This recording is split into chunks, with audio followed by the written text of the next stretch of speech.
এই দুনিয়ার মুসিবত, এই দুনিয়ার বিপদ কোনো বিপদ নয়। চক্ষু দুটো বন্ধ হওয়ার সাথে সাথে সব মুসিবত বিপদ শেষ। এত টাকার দরকার, এত সম্মানের দরকার, গাড়ি দরকার, বাড়ি দরকার, সম্পদ দরকার, বলেন তো চোখ বন্ধ হয়ে গেলে আর কিছুর দরকার হবে নাকি?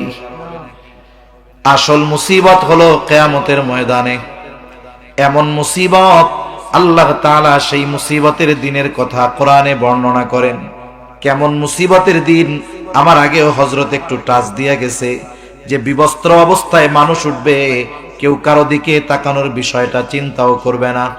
এই দুনিয়ায় যেই মানুষগুলো আমার আপনার আপন, মা বাবা, সন্তান সন্ততি, বন্ধু, যা বলেন না কেন, কিয়ামতের দিন কেউ আমার আপনার সামনে আসতে চাইবে না। আল্লাহ তাআলা কোরআনুল কারীমের মধ্যে বলেন, ইয়াউমা ইয়াফিরুল মারউ মিন আখিহি ওয়া উম্মিহি ওয়া আবিহি ওয়া সাহিবাতিহি ওয়া বানিহি লিকুল্লি ইমরিইম মিনহুম ইয়াউমাইযিন শা'নুন ইউগনি।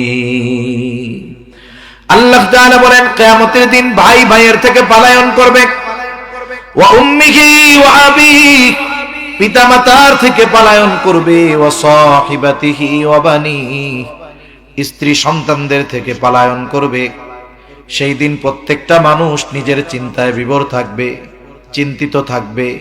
আমার আপনার নবীজিও ওই দিন চিন্তিত থাকবেন, তবে সবাই নিজের জন্য চিন্তিত থাকবে, আর আমার আপনার নবী তার উম্মতের জন্য চিন্তিত থাকবে।